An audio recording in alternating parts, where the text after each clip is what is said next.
बिहार के एक मंत्री ने कहा है कि रामचरितमानस पोटेशियम साइनाइड है। आप समझ सकते हैं कि इस तरीके की तमाम प्रतिक्रियाएं लगातार रोजाना सामने आ रही हैं।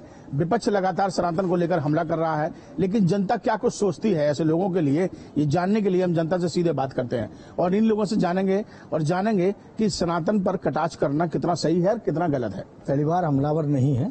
द्वापर, त्रेता, सतयुग, अब कलयुग जो चल रहा है, हमेशा हमलावर रहे हैं सनातन पर और ऐसी संस्कृति पे जो हमें नियमित सिखाती हो कि मातृ पितृ का पूजन क्या है, नियमित सिखाती हो कि हमारी पारदर्शिता क्या है, नियमित सिखाती हो कि हमारी मर्यादा क्या है, या हमारे ज्येष्ठ और श्रेष्ठ जिनको हम मानते हैं, हमारा आराध्य राजा रामचंद्र और जिनको हम मानते हैं जो कृष्ण की भूमि है, ये वो सिखाते हैं। लेकिन वहीं जो मुझे कृष्ण की ब्रज की धरती पर, तो कृष्ण से भी सिखाया कि 99 गालियों तक सहन करना और 100 गाली पर सर काट देना, ये यहाँ का धर्म सिखाता है। और निश्चित तौर पर जो विपक्ष कर रहा है, जो तथाकथित मंत्री कर रहे हैं, ये कर नहीं रहे हैं। एक बहुत बड़ा प्रोपेगेंडा, एक प्रलोभन, एक राजनीतिक पृष्ठभूमि से प्रफुल्लित होकर जो प्रफुल्लित इन नेताओं को जो विपक्ष कर रहा है आगे सनातन पर, तो सनातन पर वार करने वालों को कहीं जगह नहीं मिलेगी इस भारत के अंदर। प्रधानमंत्री ने शायद यही वजह है कि घमंडिया गठबंधन बोला है। देखिए, गठबंधन के घमंडिया इसलिए हैं, गठबंधन के जितने चेहरे हैं उनके ऊपर 2G, 3G, 4G, कोयला स्पेटन, रेल घोटाला, इतने सारे घोटालों में अपने राज्यों में और खुद अपनी सरकारों में लिप्त हैं। जहाँ जीजी घोटाला, जीजा घोटाला या मम्मी घोटाला यहाँ सामने आ जाता है, वहीं घोटालेबाजों का एक ग्रुप बनता है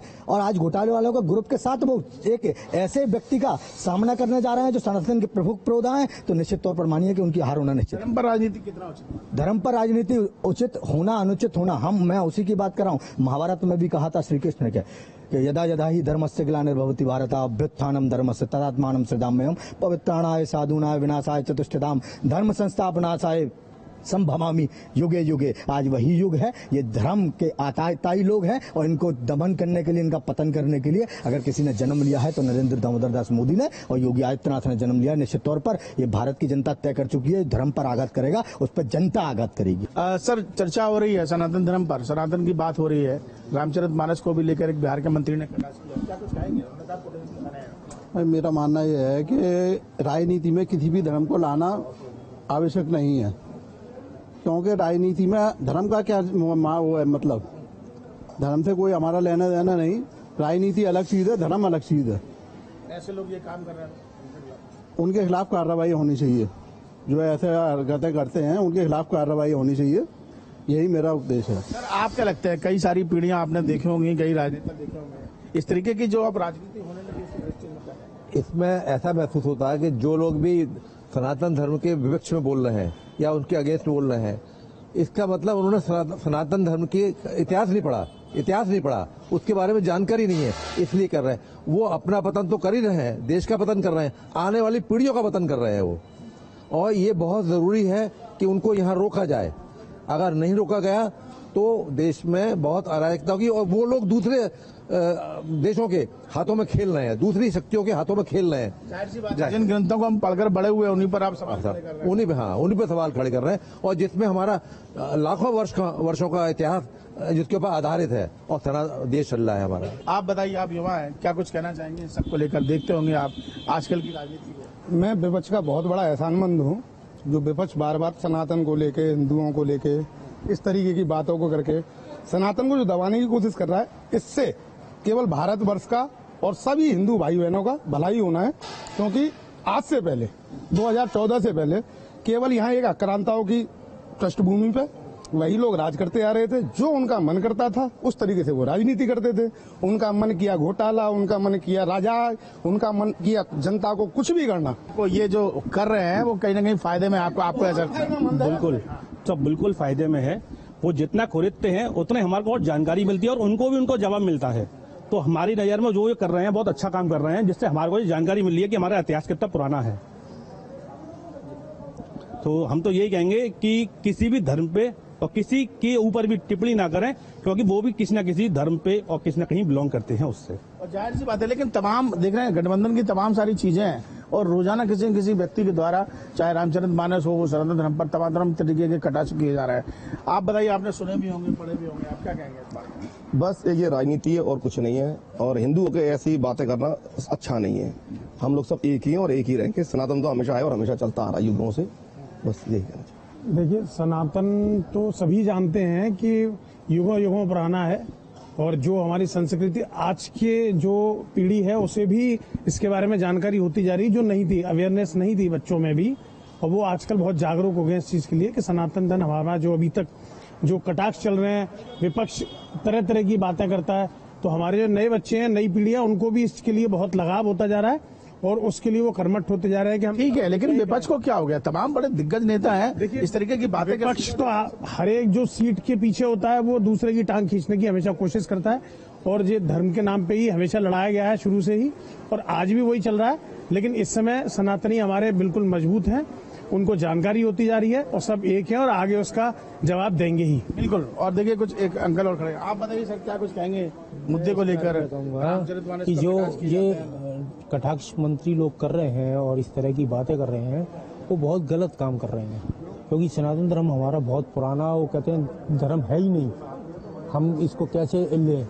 तो ये इन लोगों के ऊपर कार्रवाई होनी चाहिए और इस तरह के नेताओं को तो बहिष्कार कर देना चाहिए। तो हमारे मैं उसी पे ही आ रहा हूँ मुद्दे पे, जो हमारा सनातन धर्म है आदि अनंत काल से चला आ रहा है और सारी चीजें प्रमाणिक हैं, ठीक है। तो ये अपनी राजनीतिक रोटी सेक रहे हैं और इनकी रोटी दाल कहीं नहीं जलेगी। हिंदू अब जागृत हो चुका है, अपने धर्म को बचाने के लिए पूरे जोर शोर से प्रयास करेगा।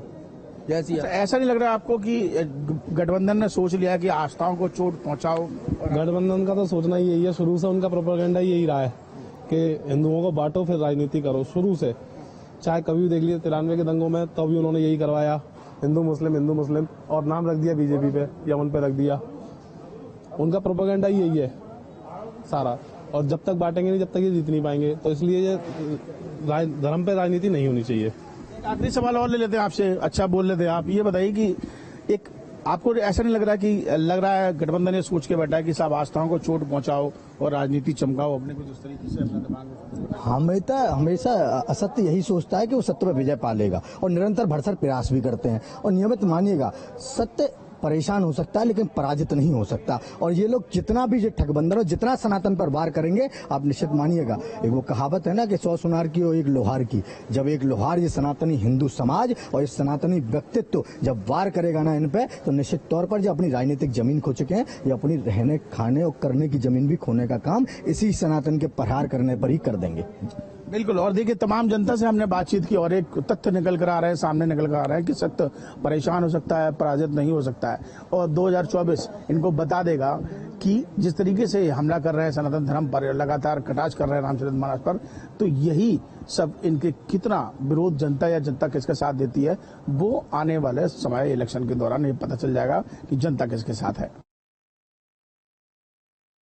बिहार के शिक्षा मंत्री ने एक बार फिर रामचरितमानस पर टिप्पणी की है। इस बार उन्होंने कहा है कि रामचरितमानस पोटेशियम साइनाइड है। आखिर क्यों बार बार धार्मिक ग्रंथों पर इस तरह के हमले हो रहे हैं, ये समझने के लिए हम लखनऊ में निकले। बिहार के शिक्षा मंत्री ने कहा कि रामचरितमानस जो है पोटेशियम साइनाइड है। किस तरह से देख रहे हैं उनके बयान? ये सब कहना गलत है, ऐसा नहीं कहना चाहिए उनको। रामचरितमानस कोई छोटी मोटी नहीं चीज है कि केजी नर्सरी की किताबें हैं जो ऐसा कह दें, ये कहना गलत है। आखिर आप देखिए, चाहे साउथ की बात करिए चाहे बिहार की बात करिए, बार बार रामचरितमानस को टारगेट, स्वामी प्रसाद मौर्य रामचरितमानस को लेकर टारगेट कर रहे हैं। कोई इन लोगों की प्लानिंग है? प्लानिंग नहीं कह सकते हैं, लेकिन इन लोगों की मानसिकता ऐसी है कि ये जो कुछ भी कह सकते हैं, लेकिन इसको कहना बिल्कुल गलत है हमारे हिसाब से। ठीक है, आपको क्यों लगता है कि रामचरितमानस पर ही बार बार जो है इस तरह का अटैक क्यों किया जा रहा है? इसके बारे में कुछ कह नहीं सकते क्योंकि शायद हमने सुना नहीं अभी तक ऐसा कुछ। बिहार के शिक्षा मंत्री ने कहा रामचरितमानस पोटेशियम साइनाइड है। इससे पहले तमाम लोग, चाहे साउथ के तमाम जो है नेता हैं, उन्होंने रामचरितमानस को लेकर सवाल खड़ा किया। स्वामी प्रसाद मौर्य ने सवाल खड़ा किया। क्या वाकई में रामचरितमानस को लेकर इस तरह के सवाल खड़े होने चाहिए? ये सवालों के जवाब में हम यही कहना चाहेंगे, उन सभी लोगों को शिक्षा का अभाव है, उन्हें समाज के प्रति जागरूकता लानी चाहिए। नेताओं का जो काम है, इस तरीके की टीका टिप्पणी नहीं करनी चाहिए। समाज के प्रति उन लोगों को जागरूक करना चाहिए जो धर्म के प्रति या अपने समाज के प्रति जागरूक नहीं है, उन्हें समाज में रहने का कोई अधिकार नहीं है। ऐसे लोगों को हम नेता नहीं कहेंगे। आखिर जिन ग्रंथों को हम बचपन से पढ़ते आए हैं, उनको लेकर इतना बड़ी चोट कोई कैसे कर सकता है? देखिए, ये यहाँ पर राजनीति हो रही है। सबसे बड़ा अभाव इसी चीज का है कि उनको धार्मिक शिक्षा का, धार्मिक उसका ज्ञान ही नहीं, धार्मिक ग्रंथों का। किसी एक चौपाई का आधा अर्थ अनर्थ के रूप में परिवर्तित कर देना ही उन लोगों की फितरत है, और वोट बैंक के लिए भड़काऊ भाषण देना जनता को गुमराह करना यही इन लोगों की फितरत है। जबकि धर्म हमारा सर्वधर्म समभाव की भावना रखता है और सभी को एक साथ लेकर के चलता है। हमारे धर्म में भगवान राम ने भिलनी के जूठे बेर भी खाए थे। हमारे धर्म में दुर्योधन का मेवा त्याग करके विदुर के घर में साग खाया था, केले का छिलका भगवान कृष्ण ने खा करके ये संदेश दिया था कि हम भाव के भूखे हैं। हमारे यहाँ पर ऐसा कुछ नहीं है, ये मूर्खतापूर्ण बयान है। मैं ऐसे बयानों की निंदा करता हूँ और ऐसे नेताओं के लिए मैं जनता से आह्वान करूंगा, सभी बंधुओं से आह्वान करूंगा कि ऐसे नेताओं का त्याग कर देना चाहिए। ऐसे नेताओं का त्याग होना चाहिए। और रामचरितमानस को लेकर जो लगातार बयान आ रहे हैं वो बहुत महत्वपूर्ण विषय है, लोगों से समझने की कोशिश करते हैं। रामचरितमानस को लेकर फिर एक बार जो है सवाल खड़ा किया गया है, किस तरह से देख रहे हैं? कोई सवाल होना चाहिए रामचरितमानस? नहीं, कोई सवाल नहीं होना चाहिए। स्वामी प्रसाद मौर्य समाजवादी पार्टी के नेता, बिहार के शिक्षा मंत्री, वो हमारा ग्रंथ है, उसके ऊपर कोई टीका टिप्पणी नहीं होनी चाहिए। आखिर क्यों लोग अपमान कर रहे हैं इस तरह के? अब ऐसे लोगों को अपमान नहीं करना चाहिए और हमारे हिंदू समाज का वो इतिहास है, उसके ऊपर कोई टीका टिप्पणी नहीं करना चाहिए। क्या वोट बैंक के लिए सिर्फ ये सियासत हो रही है? रामचरितमानस को लेकर सवाल खड़े किए जा रहे हैं? हाँ, वोट के लिए किया जा रहा है। हाँ, रामचरितमानस आज के थोड़ी नहीं, आज से बहुत पहले से लिखा गया, लोग पढ़ते हैं, उसका सम्मान करते हैं, सम्मान करना चाहिए। रामचरितमानस का सम्मान करना चाहिए, लोग लंबे समय से पढ़ते आ रहे हैं। जो रामचरितमानस में लिखा है उसको लोग मानते आ रहे हैं और शायद यही वजह है कि हमारे जीवन के निर्माण में उसकी बड़ी भूमिका भी है। नहीं, कमेंट्स है, ऐसा नहीं बोलना चाहिए। ये राष्ट्र है, यहाँ का धार्मिक ग्रंथ है, पूरे दुनिया में यहाँ के धर्म के कारण भारत की पहचान है। तो जो ऐसा बयान देता है निश्चित रूप से गलत है, समाज में विद्वेष फैलाने के लिए दिया जा रहा है। खाली वोट की राजनीति लग रही है आपको?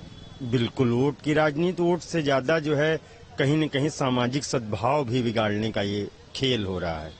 इस तरह का बयान रामचरितमानस को लेकर क्या होना चाहिए लोगों को? बिल्कुल नहीं होना चाहिए। रामचरितमानस पर तो फिलहाल उंगली उठाने का किसी का अधिकार ही नहीं है।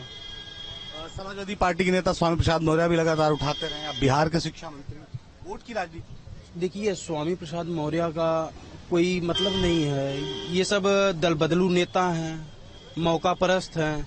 हाँ, जिधर सत्ता रहेगी उधर ही जाते हैं और उसी सत्ता के लालच में 2022 से पहले सपा में गए, लेकिन सत्ता मिला नहीं, अपनी भी सीट गवा दिए और जूता ऊपर से खा रहे हैं जगह जगह। ये है स्वामी प्रसाद मौर्य जी का वो। ग्रंथों को हम पढ़कर इतने लंबे समय से पढ़ रहे हैं और बड़े हुए, उन ग्रंथों पर जब कोई सवाल उठाता है तो कैसा महसूस होता है लोग? देखिए, ऐसे पढ़े लिखे व्यक्ति जो ग्रंथों को पढ़ा है या पढ़े लिखे व्यक्ति अगर इस तरीके से वक्तव्य अपना वो दे रहे हैं, ये तो बहुत ही गलत चीज है।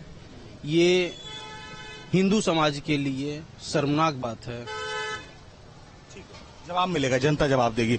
कि आप देखिए कि लोग इस बात को लेकर गुस्सा भी जाहिर कर रहे हैं कि छोटे से राजनीतिक वोट बैंक के लिए आखिर कोई इतने बड़े धार्मिक ग्रंथ का अपमान कैसे कर सकता है।